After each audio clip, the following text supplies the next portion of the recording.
Ok, entendi. Então, cada vez que liga, o programa fala, agora vai ser gravado. Então, a gente fica esperto, né?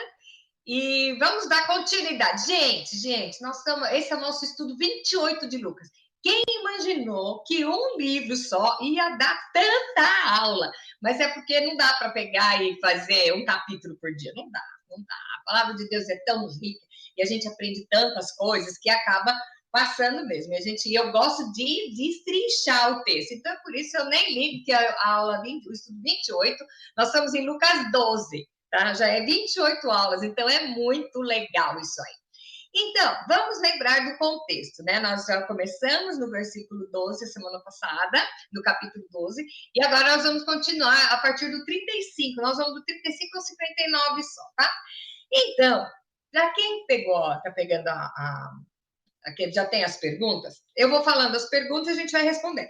Se você que está assistindo, você não pegou, o que você vai fazer? Você entra no canal e veja os estudos anteriores, tá? Tem tudo gravado lá. Kátia Koch, a rede, você vai encontrar todos os estudos lá. E tem todos os livros. O evangelho já tem prontos, tá? O Lucas é o último evangelho que a gente está fazendo. Então, vamos lá.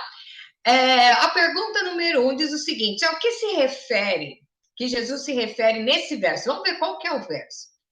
Jesus diz o seguinte: cingido esteja o vosso corpo e acesas as vossas candeias. O que ele está falando? Sabe o que é cingir? É vestido, é montado. Então, por exemplo, uma pessoa que está cingida para trabalhar, ela está pronta, ela está com a roupa, chapéu, ela está com a vestimenta, colete, alguma coisa assim, tá? Deixa eu ver. Então, o que acontece? Você vai usar. E Jesus fala o quê? Esteja cingido, o vosso corpo esteja cingido, tá? Ele vai começar a falar da segunda vinda dele aqui. Então, nós vamos ver que todo o estudo vai versar sobre isso. E aí ele fala: cingido esteja o vosso corpo e acesas as vossas candeias. Do que Jesus está se referindo aqui? Sabe a parábola das bodas? Que tinham lá, né? Porque tinha as meninas, estavam lá esperando o noivo chegar, e as candeias estavam apagadas, aí acabou o azeite, elas foram comprar. Lembra dessa história, dessa parábola que Jesus contou? Jesus está falando, se referindo a ela. Então, se deduz que ele já contou. Ele já contou. Então, se ele já contou, por isso que ele está se referindo a outra coisa. Tem pessoas aqui que eram a mesma turma que estava lá com ele antes. Se não tivesse, ele não estava se referindo assim superficialmente, tá? Então, vamos lá. Aqui o Jesus se refere, né, nesse texto, ele fala o quê? Sobre a volta dele, tá? Para estar pronto, já que a gente não sabe a hora, tá? E aí ele dá um exemplo que diz o seguinte: sede vós semelhantes a homens que esperam pelo seu Senhor e ao voltar ele das festas de casamento, para que quando vier e abrir e bater a porta, logo lhe abram. Bem-aventurados aqueles servos a quem o Senhor, quando vier, os encontre vigilantes. Em verdade vos afirmo que ele há de cingir-se, dar-lhes lugar à mesa e, aproximando-se, os servirá. Quer ele venha na segunda vigília, quer na terceira. Bem-aventurados serão aqueles, se assim os achar. O que é que ele está falando aqui? Vamos lá tentar explicar direitinho. Aí vai uma coisa de cultura, tá? O que acontece? A cultura daquele povo, né? Quando ia ter casamento, o que acontece? Primeiro, os dois pais combinavam o casamento dos filhos. Normalmente, as esposas eram bem mais jovens do que os noivos, tá? Então, o noivo combinava, ela estava noiva, só que aí ele ia para se capitalizar, arrumar uma casa, tá? E a noiva já estava prometida, ela era a prometida. Foi nesse tempo que aconteceu a história de Maria. José pediu ela em casamento, ela estava noiva, mas José estava fora, aprontando as coisas do casamento, né? Então, ela era já a noiva, ela já está comprometida. E aqui Jesus está contando exatamente isso. Então, o que acontecia? A noiva está... Aí o noivo fala, naquela época não tinha nem internet, nem telefone, nem nada, né? Então, ele fala, em tal época eu vou vir. Então, não sabia exatamente quando era. E as bodas do casamento era uma semana, sabe? festa do interior, lá no país, né, no nosso Brasil, como é que é aquelas festas, quanto mais caipira o povo, melhor é a festa. A festa bate 2, 3 noites, é muito legal. E nessa época era assim também. Só que ninguém sabia quando o noivo ia chegar, porque não tinha como avisar. E, de repente, mais ou menos pela época, você já sabia que ele já tinha prometido o quê, mas não sabia exatamente. Então, aqui ele está falando que para a segunda vinda, o que ele diz? Nós temos que ser semelhantes aos homens que esperam o seu senhor. Aqui ele não está falando do casamento, ele está falando do senhor, do patrão. Tá? E quando volta das festas de casamento e bater a porta, o povo não está dormindo, os empregados não estão dormindo. E aí ele vai falar do casamento. Ele fala: aventurados aqueles servos a quem o Senhor, quando vier, os encontrem vigilantes.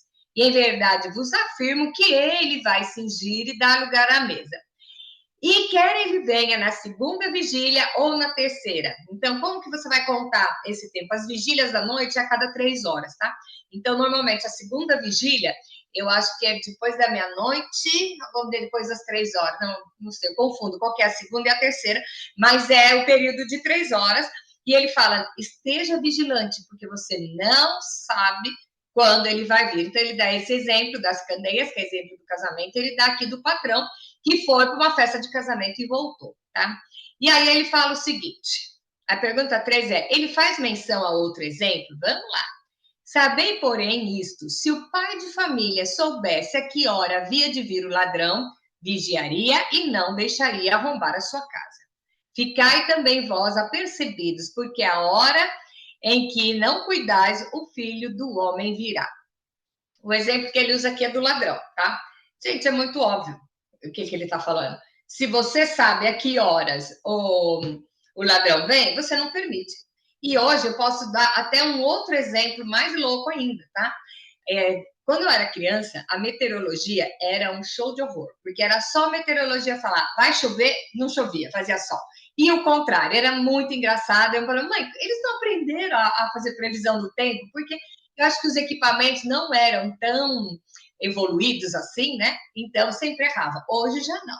Então o que acontece? Aqui, né? Eu estou na Georgia, hoje é 11 de janeiro, e tem um tornado que está vindo, passou lá pela Flórida e está vindo. Então, acabei de receber uma notificação. Cuidado, porque na sexta-feira vai haver ventos fortes. Aqui não chega nada, mas vem sempre os rabos, né, dos tornados de lá. Eles avisam com antecedência. Para quê? Para não pegar você desapercebido.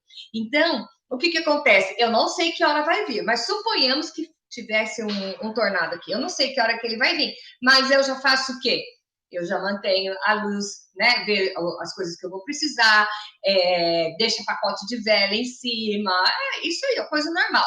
Na Flórida, as casas são pregadas com madeirinha, né? Porque senão a casa levanta mesmo de tão violento que é o vento.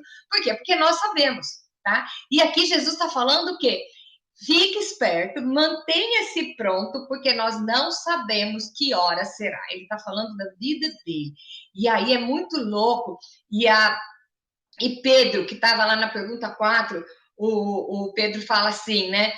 Então, Senhor, proferes essas palavras para nós ou também para todos? Aí o Pedro já não sabia se ele estava falando em enigmas, porque Jesus às vezes falava enigmas que não era para o povo não entender, ou se era para todos. E aí Jesus fala, então vamos lá que eu vou contar uma parábola, certo? Então, vamos fazer uma pausa aqui. O ensino daqui hoje é: esteja desperto, esteja pronto. Uma vez, a gente conversando, porque Jesus vai voltar, e uma menina falou assim, mas eu ouço essa história desde os primórdios, você vê lá, os apóstolos já falavam que Jesus ia voltar, e aliás, se vocês lembrarem, Jesus falou tudo o que ia acontecer, falou tudo, explicou, papai.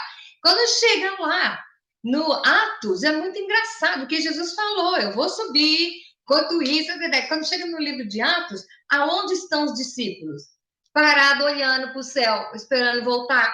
E os anjos apareceram e falaram, o que vocês estão fazendo aqui? Estou esperando ele voltar. Ele acabou de dizer que agora você tem que ir pregar o evangelho a toda criatura, que fala lá em Mateus 28.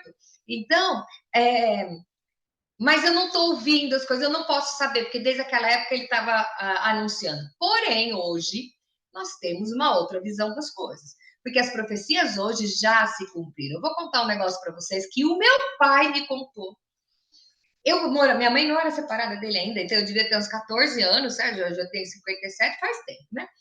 E ele vem contar que ele leu uma reportagem que o hotel, agora não lembro que hotel que era, acho que o Hilton, resolveu construir um hotel em Jerusalém, em cima de uma montanha lá, tá? Falou, vai ser super turístico montar o hotel lá. O que acontece?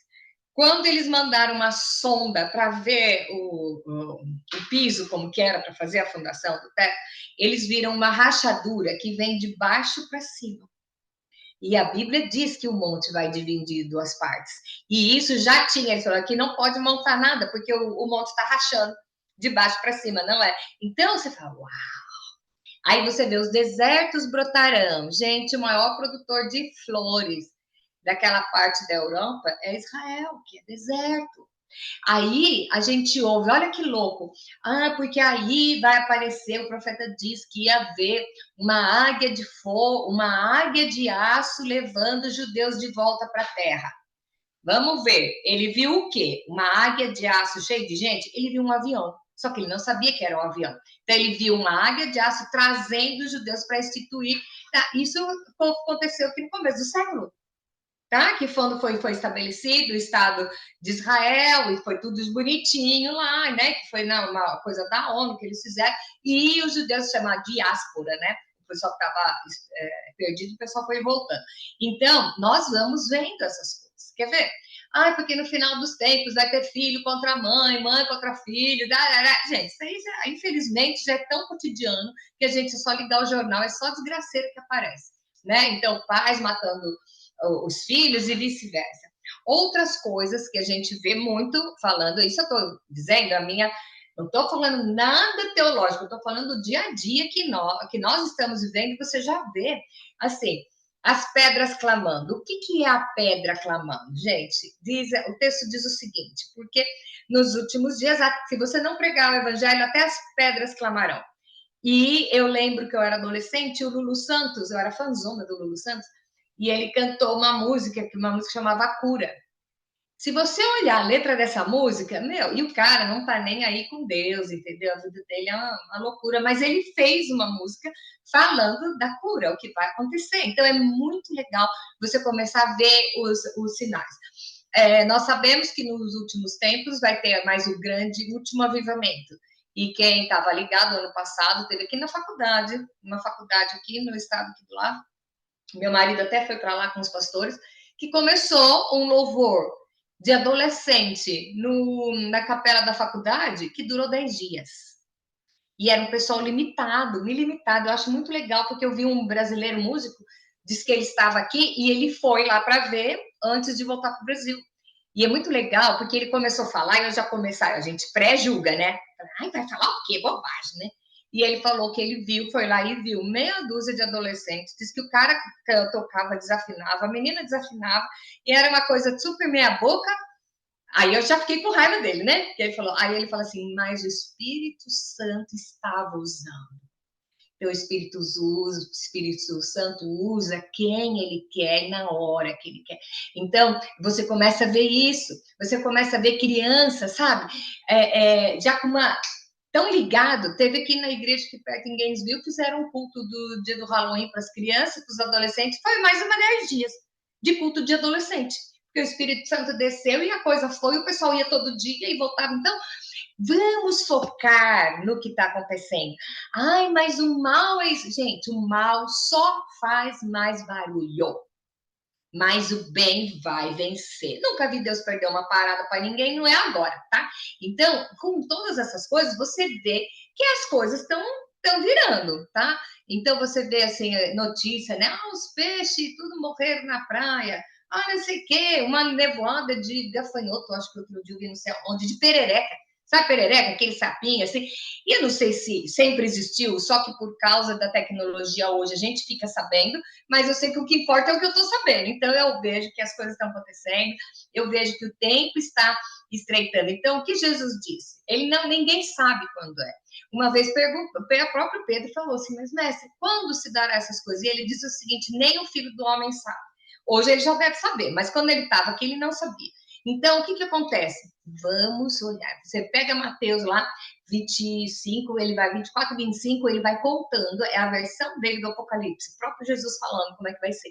E depois você vê lá no Apocalipse de João, nós temos o estudo lá, se você quiser ver, nós temos 23 estudos sobre o Apocalipse, o final dos dias, tá? Então, o que acontece? Essa mensagem, Jesus estava falando para quem? Para mim e para você. E ele começa, porque se o patrão chegar, porque se o noivo chegar, você vai estar preparado? Então a pergunta é exatamente essa. Se chegar de repente, vai me pegar sem azeite, vai me pegar na. Sabe que crente tem a escapadinha de crente, né? Ah, eu vou virar pecador só um pouquinho, depois eu volto. Jesus ama todo mundo, todo pecado. Né? Aí eu vou dar uma folga de crente e vou aprontar pra caramba. E se Jesus voltar nesse tempo? Ui! Não deu, não deu. Então vamos lá. Pergunta 5. Qual o ensino que Jesus descreveu com a parábola? Eu vou ter que ler essa parábola, porque enquanto a gente está lendo, você já vai estar se encaixando. Disse o Senhor: quem, pois, é um mordomo fiel e prudente, a quem o Senhor confiará os seus conservos para dar-lhe o sustento a seu tempo? Ele está falando aqui de um servo que tem os seus conservos, né? E tem um mordomo. Vamos dizer assim, o gerente ali, né? E bem-aventurado aquele servo a quem o seu senhor, quando vier, achar fazendo isso. Quer dizer o quê? Não foi todo mundo, o senhor foi viajar, ou sei lá o que é que está falando, isso é uma parábola, mas quando ele voltou, a casa dele estava funcionando. Tá? Então, nós que somos mulheres, por muitas vezes, você fica meio. Porque você sai, as coisas não são feitas, né? Você sai, a criançada vai ver televisão, e não sei quem não faz. E Jesus está falando exatamente isso. Quem é o patrão que pode descansar, que ele pode sair e que as coisas vão estar funcionando? Isso nós vemos em qualquer empresa, em qualquer família, em qualquer escola, nós vemos isso.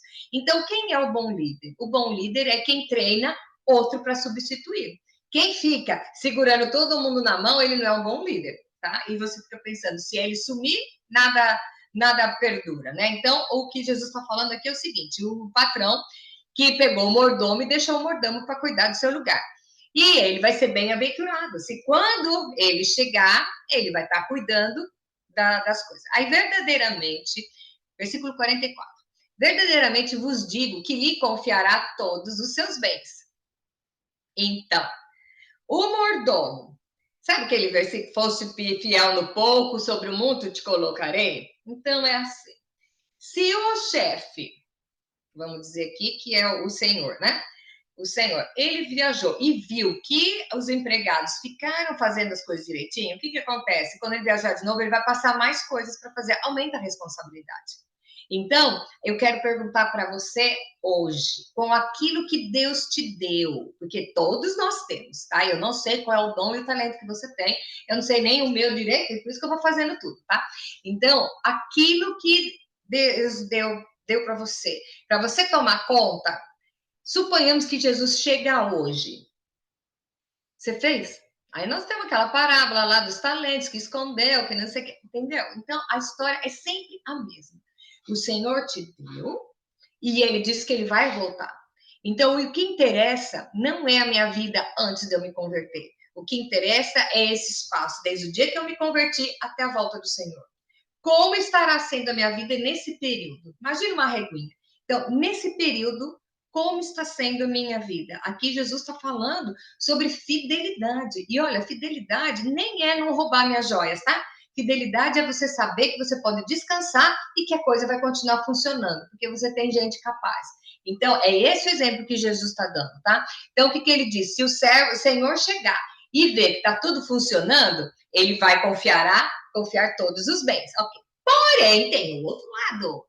Mas se aquele servo disser consigo mesmo, meu senhor tarda em vir, e passar a espancar os criados, as criadas, comer, beber e se embriagar, porque o senhor vai demorar para voltar. Virá o senhor daquele servo em dia em que não espera e em hora que não sabe, e castigá-lo-á, lançando-lhe a sorte com os infiéis. O que você está fazendo com aquilo que Deus te deu? E aí o versículo 47 diz o seguinte: aquele servo, porém, que conheceu a vontade do seu senhor e não se aprontou, nem fez segundo a sua vontade, será punido com muitas ações. Isso aqui naquela época, né, os senhores podiam espancar, porque a pessoa era meio escravo mesmo, né? Então tá. Aí, o que você está fazendo com o dom que Deus te deu? Às vezes você não sabe, mas se não sabe tudo, um pouco você sabe. O que é que você está fazendo? Você tem a coragem de chegar ao ponto, aos pés de Cristo, e pedir numa oração para o Senhor mostrar o que Ele quer que você faça, ou então te dar força e coragem para seguir. Porque às vezes a gente tem medo. A gente tem medo, a gente não tem coragem de meter as caras. Ai, Deus é amor, mas aí depois resolve. Só que Deus é amor, mas também é fogo consumidor, tá? Pergunta 7. A fala de Jesus nesse texto é muito dura? Olha o que Jesus fala. Eu vim para lançar fogo sobre a terra, e bem quisera que já estivesse a arder. Tenho, porém, um batismo com o qual hei de ser batizado. E quando me angustio, até mesmo que se realize. Supondes que vim para dar paz à terra? Não. Eu vou lá afirmo antes de visão, porque daqui em diante não estarão cinco divididos numa casa, 3 contra 2 e 2 contra 3. Estarão divididos pai contra filho, filho contra pai, mãe contra filha, filha contra mãe, sogra com a nora e nora com a sogra. Então, o que acontece aqui? Esse texto é muito interpretado de uma maneira muito errada. Que está falando aqui, então vai vir a briga, então eu tenho que brigar com todo mundo ou não, né? Aqui o Jesus está falando exatamente, não é que você tem que brigar com a sua avó, com a sua sogra, não. Aqui ele está falando é que a palavra dele é tão transformadora que uma pessoa não suporta ficar ao lado de alguém que está transformado. Porque por cada coisa que o transformado vai fazer, na verdade, mesmo sem perceber, é uma acusação para o pecado dele. Então, aqui Jesus diz o quê? Eu vim para dividir, realmente, para tirar. Então, nós vamos, né? Porque aquele que não deixa pai e mãe, não é digno de mim, não é para abandonar pai e mãe, não. É assim, até que ponto o evangelho é a coisa principal da sua vida? Existem coisas que são negociáveis, existem coisas que não são. Princípios, por exemplo. Eu posso negociar o meu telefone com vocês, tá? Então, esse é o meu telefone, é meu. Eu dou, eu vendo, ele é meu. Mas eu não posso negociar com os princípios da Bíblia. Os princípios bíblicos, porque não são meus. Eu não tenho direito de negociar os princípios de Deus. E é muito sério isso, porque as pessoas fazem isso. Quer vestir uma roupa de santo, né? Eu sempre brinco que tem gente que quer ser porteiro do santo dos santos, né? Então, você pega e você se sente lá e começa a ser agressivo. No que depender de vós, tem de paz com todos. Isso a Bíblia diz. Fala em Atos lá, o que faz? Por que a igreja de Atos crescia tanto? Porque eles contavam com a simpatia de todo o povo. Mas isso é muito diferente de engolir pecado. Então é que, vamos chegar aqui numa hora. O Deus ama o pecador, mas odeia o pecado, certo? Como ele consegue fazer isso? Amando a pessoa. E hoje em dia nós vemos, ainda mais nessa onda de liberdade de tudo, né? Porque eu acho que é ter mais escravidão do que. Então, o que acontece? Você pega pessoas que têm uma opção sexual diferente, não sei o quê, e já pega e expulsa da igreja. Isso é uma opção. A outra, não, então vem do jeito que você tá. Gente, o evangelho é para trazer você do jeito que você tá, mas não para permanecer. Tem uma igreja aqui que diz que ela é ótima, que ela aceita todo mundo, que não tem problema, pode vir com seus pecadinhos e que depois Deus é amor vai resolver tudo isso. Jesus fala, vinde como está, mas não permaneça como está. Tá? Então, a igreja tem que ser aberta para receber todas as pessoas, não concordando com o que elas fazem. Tá? E isso, nós estamos falando aqui, isso já acontecia lá, inclusive dentro de casa. Então, se na sua família, o Paulo fala lá, orientando o casal. Então, se você é salvo, você vai ser de testemunho para o seu marido que não é salvo. Tá? Então, não é para largar do seu marido porque você se converteu e ele não. Você vai tentar ser bênção na vida dele. Então, são coisas. Só que é o seguinte, por exemplo, tem um hábito que é da nossa cultura do Brasil, que é no 1º de janeiro, ir na praia, dar 3 pulinhos em onda, 7 pulinhos em onda. Ah, todo mundo faz isso, põe roupa branca, manda barquinho de presente para Iemanjá, fala sério, e vai dar os pulinhos no mar. Ok. Eu acredito nisso? Não. Então, eu tenho que ir fazer isso? Não. Ah, mas todo mundo está fazendo, é só pular no mar. Gente, aonde está a sua firmeza? Isso tem algum valor? Não tem. Você está fazendo uma adoração para quem? Para Iemanjá. Então, é certo o crente fazer? Não. Ah, mas então ele vai matar o irmão dele porque o irmão dele faz. Não, não precisa nem xingar, não precisa nada. Ó, eu não vou porque minha praia não é essa. Pronto, simples assim. Então, o que acontece? O problema é que vai acabar tendo divisões. Vai ter divisões em todos os âmbitos, e porque é isso que o diabo faz. Qual é a ideia dele? Sabotar o plano de Deus. Que todos se amem, todos se salvem. Então, ele vai fazer. Então, o que Jesus disse aqui? Eu vim, não foi para que fique tudo bem, porque primeiro vai ficar ruim. Porque sabe o que acontece? Você só, olha que louco que é o negócio. Você só vai saber que precisa de salvação se você perceber que você está perdido. Certo? Quem está perdido precisa de salvação. E aquele acha que ele está certo? O fulano que acha que ele está certo, que é tudo ele, quer salvação? Não. Não. Então, eu tenho uma amiga que ela era espírita e ela dizia assim, falava do purgatório, eu brinco muito com ela, porque eu falo, filha, ninguém vai reencarnar, não precisa. Jesus já fez todo esse trabalho, entendeu? Eu brinco com ela toda vez. E eu acho que o brasileiro tem muito sincretismo, uns hábitos, umas coisas, umas tradições, que é a maior parte da Igreja Católica no Brasil. Tem influência de Umbanda, isso que foram as religiões vindas da África, então tem muito isso. E a gente acaba fazendo umas coisas por hábito. E por que você está fazendo isso? Então, eu vou para a praia, dia 1º, dar lá 7 pulinhos na onda, pular 7 ondas, ainda mandar um barquinho cheio de presentinho para Iemanjá. Gente, aí vem a história de... todo crente já ouviu uma treta por causa disso. E os docinhos de São Cosme e Damião. Tá? Quer ver outra?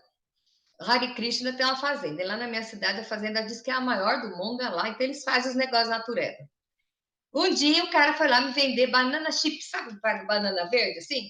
E eu falei para ele assim, depende, essa banana você ofereceu lá? Claro, tudo que eu faço eu ofereço. Ah, Deus é aquela, cheia de mãozinha assim. Claro, eu falei, então, desculpa, cara, não posso comer. Porque eu perguntei, ele me falou, então eu não posso, tá entendendo? Existem coisas que você vai estar testemunhando com essas pequenas coisas, não precisa meter a mão na cara do fulano, mas assim, se mantém. Aí se perguntar por quê, é por causa disso, disso, disso. Tá? Aí a pessoa vai olhar e falar assim, pô, por que será que ela mudou de conduta, né? E aí você pode evangelizar nesse esquema. Então, o que Jesus está falando aqui? Ele veio para trazer paz? Primeiro, ele veio para causar divisão, porque você tem que separar. Você tem que ser convicto de onde você está. É o que eu falo. O muro não nos cabe mais. Você não tem que ficar em cima do muro, aí fazer meia culpa com um lado e com o outro. Como é que é? Seu filho está doente, você pega e manda pedir de oração para todo mundo. Né? Porque todos os caminhos levam a Deus, né? Vai pedir na macumba, no centro espírita, na igreja dos crentes, na igreja católica. O que você acredita?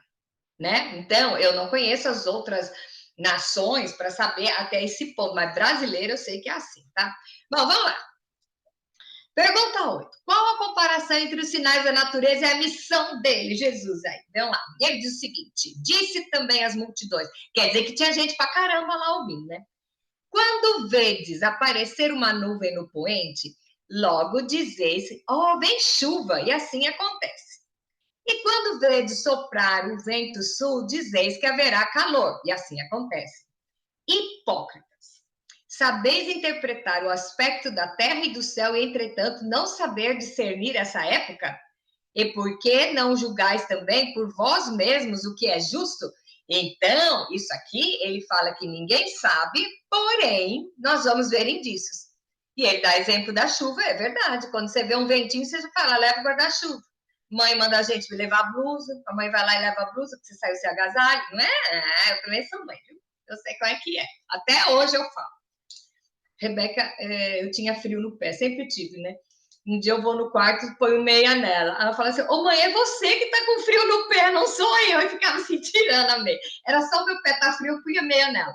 Mas então, o que ele tá falando? Se você sabe discernir e prever o movimento, saber o que está acontecendo, então você vai estar ligado, você não vai ser pego de surpresa. Yes! Aí que é bom, né? Você saber que o negócio vai acontecer, tá pronto.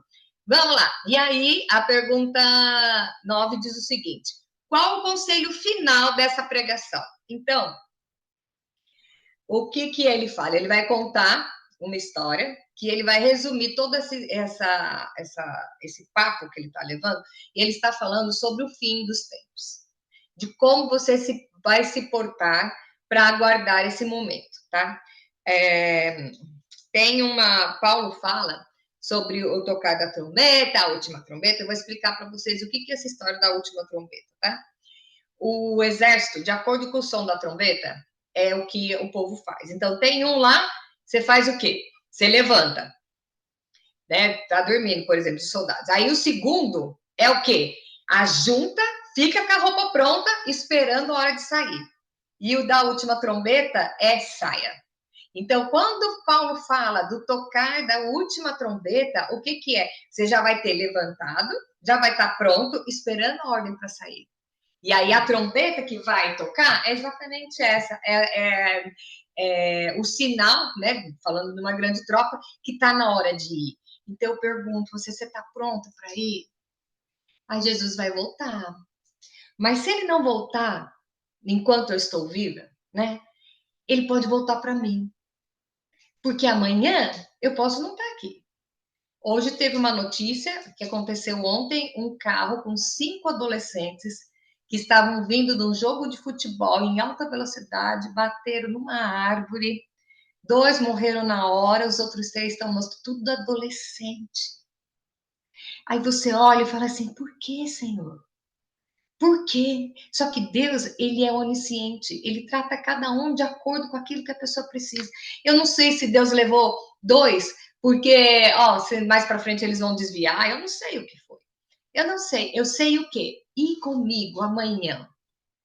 Jesus pode voltar, eu posso ouvir o som da trombeta, mas ele pode voltar para mim. E aí? Você está pronto? Você está com tudo em dia, com os pecados tudo confessado? E você tá, ou você quer, eu tenho que fazer um monte de coisa ainda na minha vida. Não vai. A semana passada nós falamos, nossa, foi bem sério, que a gente estava falando exatamente sobre isso, né? Você tá pronto? Você tá pronto? Eu vou tirar uma folguinha, depois eu vou para a igreja. Eu conheço uma senhora que ela até frequenta a igreja, mas ela fala assim, ela é separada e tem uma filha. Quando minha filha for para a universidade, aí eu vou procurar a igreja, eu vou procurar um negócio mais legal, quero ficar mais próxima da igreja, mas agora, né, minha filha tem casa... Sabe, umas coisas assim que você não entende. Então, o que é? Qual é a praia? A pergunta é, qual que é a sua praia hoje? Em que você está investindo todas as suas fichas? A gente tem que cuidar da vida que tem, Jesus fala, cada um leve a vida que tiver, casa, se dá casamento, faz negócio, mas se Jesus chamar, você está pronto para ir? A gente costuma pedir perdão por atacado no domingo, né? Dos nossos pecados, ok? Mas a gente peca no varejo e pede perdão no atacado. Não é mais racional. Isso eu já fiz, as meninas que me conhecem sabem que eu já fiz, e eu cutuco, eu incentivo vocês a fazerem também. É coisa para corajoso, não é para covarde, porque dói. orar e pedir para Deus mostrar até os pecados que lhes são ocultos. Davi pediu isso. Quantas coisas que nós sabemos que nós fizemos, mas tem quantos pecados que nós cometemos e nem sabemos. Não damos conta porque acho que não foi nada. Tudo isso vai servir de peso. Ai, Kátia, mas que mensagem triste é de hoje, dura. Não, é de alegria. É de alegria, porque Ele te amou. E Jesus não fala em hora nenhuma para você ser perfeito. Ele faz assim, ele seja fiel. Você está sendo fiel àquilo que Ele mandou você fazer? Ou você vai deixar para amanhã? Ou você vai esperar, eu vou casar, eu vou separar, meu filho vai para a faculdade. Ah, porque quando você vai deixar isso? E amanhã? Pode não ter um amanhã para você. Pode não ter. E aí? Então, o que Jesus está falando aqui, eu pego para mim primeiro, e compartilho com vocês. Qual é o dom que eu tenho? Se eu estou colocando em prática. E a outra pergunta, eu estou pronta? Se eu ouvir o som da trombeta, eu vou ficar alegre ou vou entrar em desespero porque fazendo coisa errada? Né? A minha professora de escola dominical, quando era pré-adolescente, ela falava, né? A turma vai para os barzinhos, para os bailinhos, né? Nunca fui, mas os bailinhos. E aí, o Espírito Santo, você vai num lugar, é muito ruim, o Espírito Santo não entra. Você tem coragem de entrar num lugar sozinho? Você tem coragem de entrar num lugar onde o Espírito Santo não entra com você? Fala, Espírito Santo, fica na porta aí, a hora que acabar, eu pego e nós vamos para casa junto. Você tem essa coragem? Eu prefiro pedir para Deus. Davi, ele pediu para Deus, foi muito engraçado, porque ele disse assim, mestre, eu prefiro, Deus perguntou, você prefere ser castigado por quem? Aí ele falou, pelo meu pai, por ele, né, por Deus. Ou pelo povo, você quer que os reis te matem, o que você quer fazer? Ele falou, eu prefiro ser castigado por Deus, porque Deus é amor. Então, é como nós tratamos o nosso filho, é assim que Deus vai nos tratar. Então, de todo jeito, ainda vale a pena estar do lado dele. Então, vamos dar uma de corajosa, começo de ano, mês de janeiro, né? Vamos fazer um review na nossa vida e ver hoje, hora antes, pede para o Espírito Santo te mostrar o que eu tenho que deixar ou o que eu tenho que ganhar para poder responder a chamada. Porque a chamada vai vir. E como dizia minha mãe, a chamada não é em ordem alfabética nem numérica, é de qualquer um. Você não sabe qual é o seu número e de uma hora vai chamar, tá? Pode ser agora, pode ser daqui a meia hora, pode ser daqui a um mês, né? E aí? E aí, o último conselho de Jesus aqui, ele fala o seguinte: por que não julgais também por vós mesmos o que é justo? Quando fores com o teu adversário ao magistrado, esforça-te para te livrares desse adversário no caminho. Olha que legal, ele está falando de disputa legal aqui, tá? Para que não te suceda que ele te arraste ao juiz, e que o juiz te entregue na mão do meirinho, e o meirinho te recolha à prisão. Digo-vos que não sairá dali enquanto não pagares o último centavo. Isso aqui, Jesus está falando aquele negócio, o pessoal ia muito aqui chama na corte, mas tudo vai para a polícia para reclamar, né? Então é isso que ele está dizendo. Tenta resolver antes de chegar lá. Então, tenta resolver o que você tem, as pendências que você tem, junto com o maior advogado que o mundo poderia ter, que é aquele que morreu por mim. Ele é o melhor advogado. Tenta resolver o seu problema com ele antes de chegar no dia do julgamento, porque na hora do dia do julgamento do juiz, ele pode botar você encarcerado, né? Ele fala recolha a prisão e não sair enquanto tiver pago tudo. Porém, não tem essa segunda parte no reino de Deus. Não tem. Porque depois, se você for condenado para perdição, filho, é para sempre. Tá? Então, vamos olhar o que eu estou fazendo da minha vida, até que ponto, que ano eu vou ter. Não precisa fazer um projeto de 20 anos, faça um projeto para esse ano. Né? Até que ponto eu sei que o Espírito Santo habita em mim e que eu tenho o DNA de Deus correndo nas minhas veias e que eu tenho o sangue de Jesus me cobrindo de todo o pecado. Olha que coisa boa. Não precisa se resumir e ficar, ai meu Deus, estou com medo, estou com medo. Não tenha medo, não tenha medo. E eu digo sempre que eu não vou morrer, porque morrer é muito breve. Morrer mesmo. Olha, eles põem você num caixão, faz uma maquiagem mal feita, enche cada buraco que você tem com algodão, põe umas flor fedidas em cima. Eu vou entrar no céu desfilando. Jesus vai chamar e eu vou com as meninas desfilando. Vamos entrar lá, chegamos. As bonitas, né? Que o nosso grupo é bonito, nós chegamos, tá?